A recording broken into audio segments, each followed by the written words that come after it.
There is a detail in this case that the moment you hear it, you will not be able to unhear it. Not the blood on the front porch. We will get to that. Not the masked figure who arrived in the middle of the night carrying a hiking pack and dressed head to toe specifically to leave no trace behind. We will get to that too. Not the ransom notes that were sent to a celebrity tabloid instead of to a grieving family. We will get to that as well. The detail that changes everything. The one that two of the most credentialed law enforcement minds in the entire country have been circling around without saying directly, is this. In more than 60 days since Nancy Guthrie vanished from her home in the middle of the night, not once, not a single time, not a photograph, not an audio clip, not a handwritten sentence in her own hand, not a single word that only she and her children would know, has anyone, anywhere, proven that Nancy Guthrie is alive. Not once.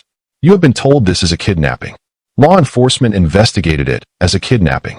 Every cable network, every morning show, every breaking alert that lit up your phone framed it as a kidnapping. And yet, a former FBI special agent and CIA counterterrorism officer sat down on camera and said she absolutely does not believe this was a burglary gone wrong. And then she said something else. Something that did not get nearly the attention it deserved. She said she believes this crime happened because of something Savannah Guthrie did. I am not going to tell you what that means yet.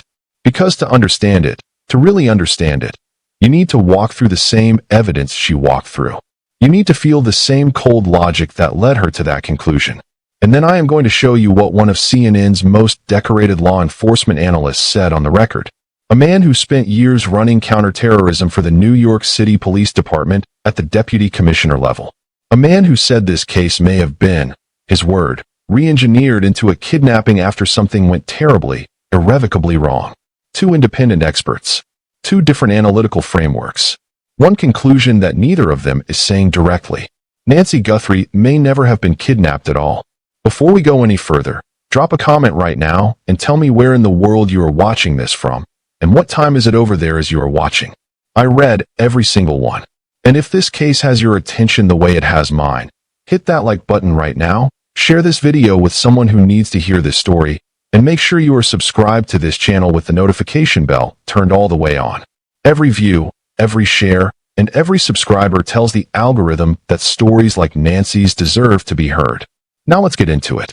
Before the theories, before the experts, you need the timeline. Not the version that got recycled across every broadcast. The version that matters for what we are about to go through together. Nancy Guthrie is 84 years old.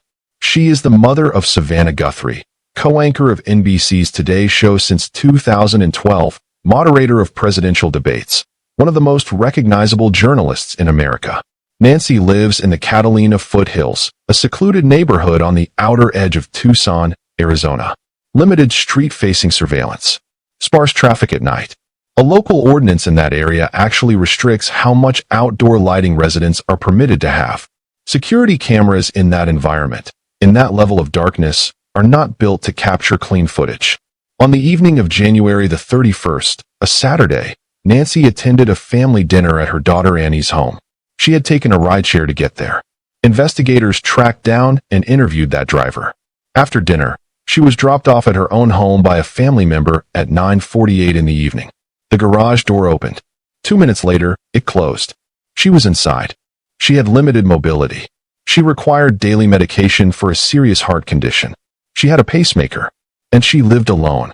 Hold on to that pacemaker. Because it is going to matter more than almost anything else in this case.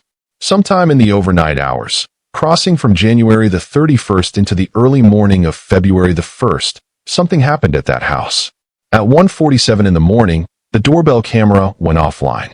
Not a glitch. Not a dropped signal. The physical camera was removed from its mount.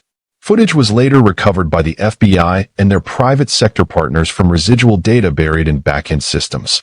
Because Nancy did not have an active cloud subscription, meaning footage was not saving in real time. That footage shows a masked figure on that porch. Ski mask. Gloves tucked into jacket sleeves. Long pants draped over the shoes. Dressed, forensic analysts noted, specifically to minimize trace evidence. The figure is seen covering the camera with part of a plant ripped from the yard before the disconnect. That is not improvisation. That is preparation. Someone who had studied that property. Someone who knew that camera was there. Someone who knew it needed to be neutralized before they moved.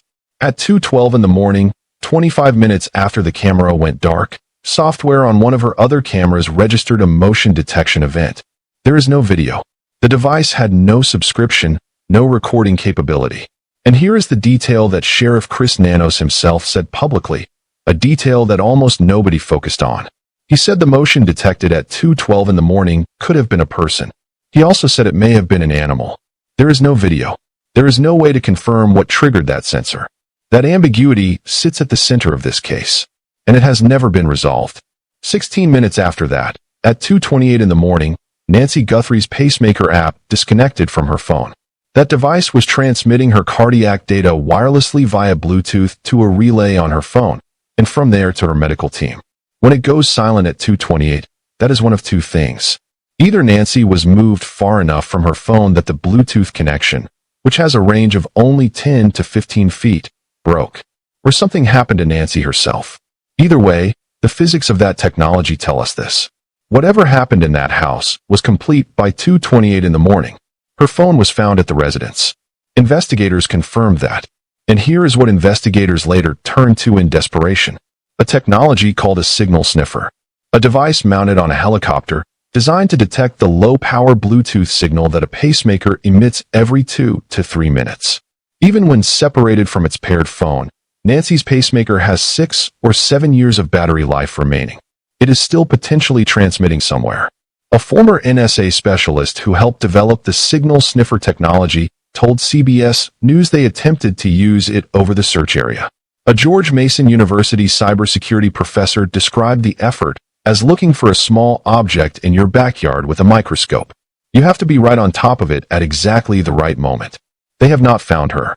Nancy was reported missing later that same day, February the 1st, when she failed to appear for her weekly virtual church service.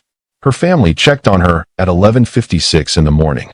They called 911 at 12:03 in the afternoon. Deputies arrived 12 minutes later.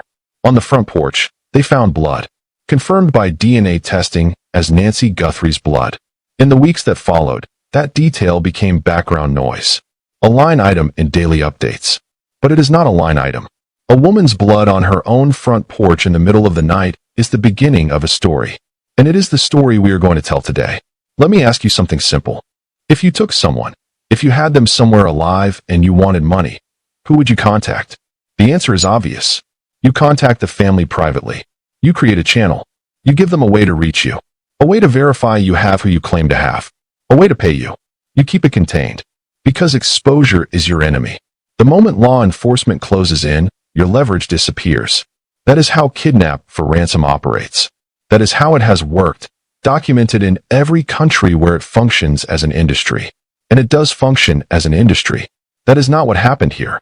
The first ransom note arrived at TMZ, a celebrity tabloid, and at 2 local Tucson television stations. Not to the Guthrie family. Not through a private channel. To the media. In public. It demanded $6 million in Bitcoin. It set a deadline of 5 in the evening on February the 9th. It referenced specific details about the crime scene, Nancy's Apple Watch, specifics that appeared to indicate knowledge of what was inside that home. The note warned that no further communication would follow, that law enforcement could not help. And critically, the note contained no way for the family to respond. No email address, no phone number, no drop location, no channel of any kind back to whoever sent it. Commander Daniel O'Shea is a retired Navy SEAL. He served as coordinator of the hostage working group for the United States Embassy in Iraq from 2004 to 2006. He personally managed more than 400 hostage incidents. By the time he left that post, kidnappings in the region had dropped to single digits. When O'Shea analyzed this case, his reaction was immediate. He said, sending the first note to TMZ, "That is not how Kidnap for Ransom works. Professional groups have the prize. Their first move is always to establish a private negotiation channel with the people most motivated to pay. They open with a number. For million. 6 million. For an American target connected to a high-profile media figure, that is within the documented range. But then you negotiate in good faith. Because getting paid is the entire point. This group never negotiated. The first deadline passed. A second message arrived. Not with new demands, not with a counteroffer, but appearing to be a direct response to the family's social media videos. No proof of life. And then silence. O'Shea said it plainly. He is not convinced that the group sending the notes is even the same group that took her. He went further. He said the motive here may not be money at all, that these notes look like a performance, a media spectacle designed to dominate headlines. And he noted that the Epstein files, the massive document release dominating the news cycle in the days just before Nancy disappeared, were immediately swept off the front page the moment this story broke. A ransom note with no reply mechanism is not a ransom note. It is a statement. And a statement is a very different kind of communication from a very different kind of person. Now let us go back to the blood, because the blood is where this case either makes sense or it does not. A news crew discovered a visible blood trail on the front porch and in the driveway after the crime scene had already been officially released back to the family. Sheriff Chris Nanos confirmed it on the record. DNA testing confirmed it was Nancy's. The photographs were examined by Dr. Michael Baden, one of the most cited forensic pathologists in American legal history, whose expert testimony has shaped some of the most significant criminal cases this country has ever seen. Here is what he described when he studied those images. The drops had a very specific shape. Small, with pale centers. What forensic pathologists call donut shapes. He explained that this pattern is characteristic of drops that fall from the nose or the mouth. The physiological reason is that blood from those areas mixes with air as it falls, and that aeration creates a distinctive void in the center of each drop. He said Nancy Guthrie is bleeding from some area, either the hands or the face. And then he said this. These are not innocent droplets. From the shape, the number, and the placement of the droplets outside the house, on the porch, they are entirely consistent and indicative of occurring during an abduction. Entirely consistent. Indicative. Those are precise words from a precise man. Now hold that image. The porch. The blood and donut-shaped drops pointing to a face or mouth injury. The 41-minute window between 1:47 and 2:28. A masked figure who arrived prepared, dressed head to toe to minimize forensic trace, carrying a 25-liter Ozark trail hiking pack. Not a bag for electronics. Not a duffel for valuables. A hiking pack. The kind rated for a sustained operation. Large enough for restraints. Large enough for equipment. Large enough, if needed, for weight. The FBI described the figure as male. 5'9" to 5'10". Average build. No vehicle was captured on any surveillance footage leaving the area at the time of the disappearance. Law enforcement canvassed every resident within a 2-mile radius, asking them to check their cameras for footage spanning the entire month of January through February the 2nd. Not one clip showing a vehicle under circumstances consistent with this crime has been publicly identified, which raises a question that sits at the center of this investigation and has never been answered. Did this person leave on foot? Did they have support completely invisible to every camera in that neighborhood? Or did something go wrong so fast on that porch, in those 41 minutes, that whatever exit plan existed never had the chance to happen? That last possibility. That is the one that matters most. Her name is Tracy Walder. She is not a commentator. She is not filling airtime. She served as a special agent for the FBI. And before that, she spent years as a CIA officer in the Counterterrorism Center, deployed to 9 countries across the Middle East, Africa, and Europe, receiving multiple commendations from the CIA and from foreign intelligence services. Her career was built around one specific skill: understanding how violent people plan and execute crimes designed to terrorize, coerce, and control. When she analyzed this case, she said something categorical. There is no way this is a robbery gone wrong. Why does that matter? Because in mid-February, a report from a local Arizona television station, citing an inside source, claimed investigators had privately shifted to exactly that theory. A burglary that escalated accidentally. The Pima County Sheriff's Department pushed back within hours. Their statement was direct. The department had never stated this was a burglary gone wrong. Any reports indicating otherwise were inaccurate. The FBI echoed that. Sheriff Nanos confirmed the characterization did not come from his office. But Walder's reason for dismissing the burglary theory is not institutional. It is operational logic. Burglars do not take people with them. She said it simply. Because the logic is simple. A burglar's goal is property. Get in, take things, get out. Taking a living human being, especially a mobility-limited 84-year-old woman, transforms your operation entirely. It slows you down. It creates noise. It converts a property crime into a federal kidnapping charge carrying a life sentence. No experienced criminal makes that choice by accident. And then she pointed to the backpack. The 25-liter pack. If you are there to steal electronics or jewelry, you bring a bag designed for that. You do not strap on a hiking pack built for hours-long operations. You bring that when what you are taking requires space, capacity, and the ability to move significant weight on your back. Her conclusion arrived in 4 words that carry more investigative weight than almost anything else said publicly about this case. It is just too targeted. She explained why. Investigators asked residents specifically about footage from January the 11th, 3 weeks before the disappearance. A source confirmed to a national news outlet that one of the doorbell images released by the FBI was captured on a different date than the others, suggesting the masked figure had visited that property before the night Nancy vanished. The Pima County Sheriff's Department disputed the specific timestamp claim, but they did confirm that the released images show the suspect in different stages of attire, with and without the backpack, and that the FBI had requested neighborhood footage going all the way back to January the 1st. Someone had watched that house. Someone had studied the pattern of life at that address. Someone had done their homework weeks in advance. That is not a crime of opportunity. That is a plan. Tracy Walder identified 2 threat profiles that fit the architecture of this crime, and understanding the difference between them changes everything about how you read what happened. The first is obsession, a fixation that developed over time and escalated into violence. Not because the person was angry at Savannah Guthrie, but because of a distorted, one-way attachment that converted her family into a target. Criminologists call these parasocial relationships. One-way emotional bonds where a viewer or follower develops intense feelings toward a public figure who is entirely unaware of their existence. The vast majority are harmless, but documented in the research literature, rarely, but consistently, they are not. And when they turn dangerous, the target of the violence is almost never the public figure themselves. It is someone connected to them, someone accessible, someone whose address is findable, someone whose routine is observable, someone who lives in a less protected environment. Savannah Guthrie has been one of the most visible journalists in America since 2012. She has moderated presidential debates. She has conducted high-profile interviews with some of the most significant figures in recent American history. She has reported on some of the most politically charged stories of the last decade.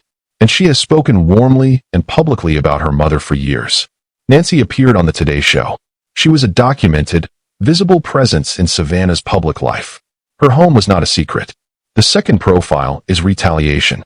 Someone who believes Savannah wronged them, professionally, personally, politically, and decided the most devastating response was not to confront her directly, but to go after the person she loves most, the person she cannot shield. Criminologists who study this pattern have a name for it: proxy violence. The real target is the public figure. The harm is delivered through someone the offender knows the figure cannot protect. Going after a mother delivers a very specific message. It says, "I know where the thing you love most lives. And I got there before you could stop me." Walder said it plainly. She believes the crime was committed by someone either obsessed with Savannah Guthrie or upset with something Savannah had done. And if that is the architecture of this crime, if the motive connects back to Savannah, then the ransom notes sent to the media were never about money. They were about power, about making Savannah watch, about making a journalist become the story, helplessly, publicly, unable to report or escape or control the narrative for once. That is not a transaction. That is a message, calculated, personal, and delivered through the person she loves most. Now I want to bring in the second expert, the one who gave the clearest analytical picture of what may have actually happened in that house on the night Nancy disappeared. John Miller is CNN's chief law enforcement and intelligence analyst. Before CNN, he served as the New York City Police Department's Deputy Commissioner of Intelligence and Counterterrorism, overseeing the Intelligence Bureau, the Counterterrorism Bureau, and the Joint Task Force with the FBI. Before that, he was an assistant director at the FBI itself, then Deputy Assistant Director of National Intelligence. In journalism, he earned 2 Peabody Awards and multiple Emmy Awards. He is one of the few people in American public life who has operated at the highest levels of both investigative journalism and federal law enforcement simultaneously.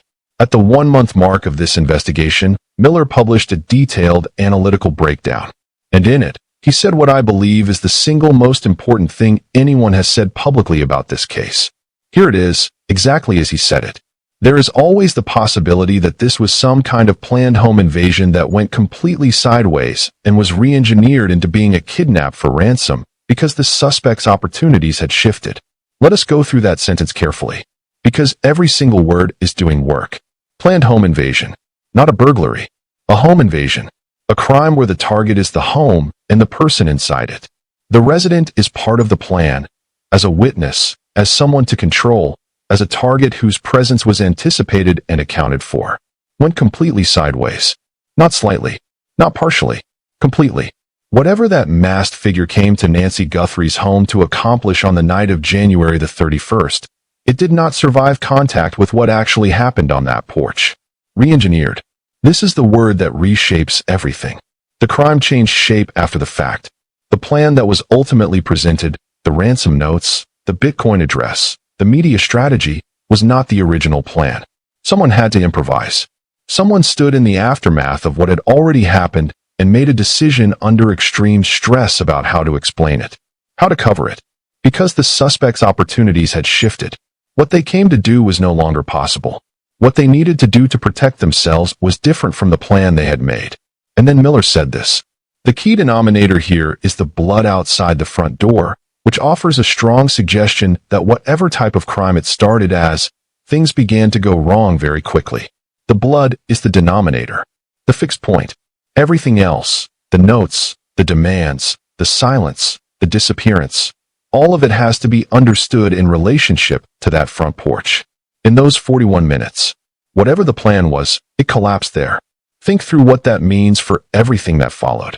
Why were the ransom notes sent to TMZ and television stations instead of directly to the family? Because they were not written by someone in a position to negotiate. They were written by someone in a position of panic, constructing a narrative after the fact to explain an outcome that had already occurred. Why did communication stop so abruptly after the second note? Because there was never going to be a negotiation. The notes were not the plan. They were the cover story, written after the plan collapsed. Why was there never a proof of life? Miller asked that question directly on the record.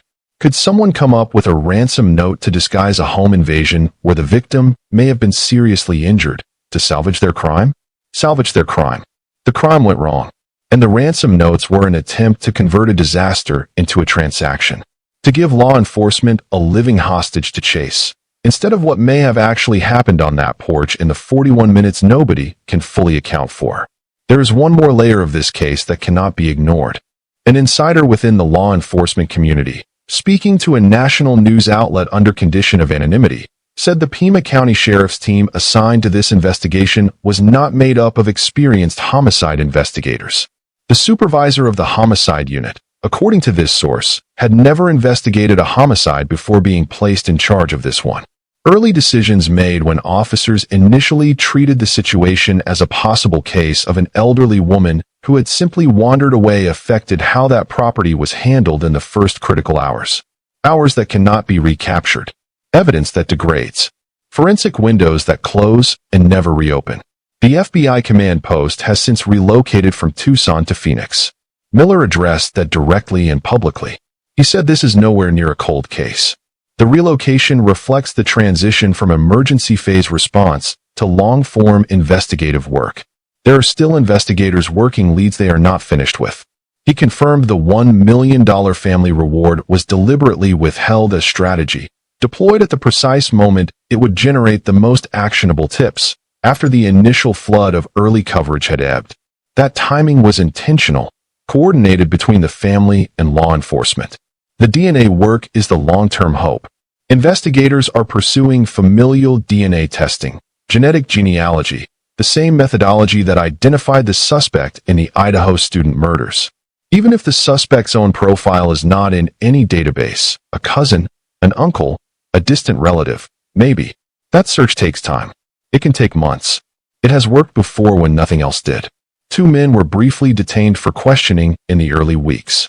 1. Detained during a traffic stop south of Tucson, was questioned for several hours before being released without charge. He is under no law enforcement restrictions. Neither individual has been publicly identified as a suspect.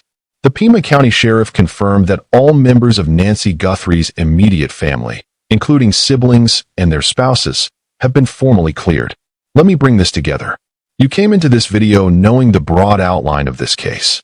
You knew about the disappearance, the blood, the notes, the masked figure, the silence.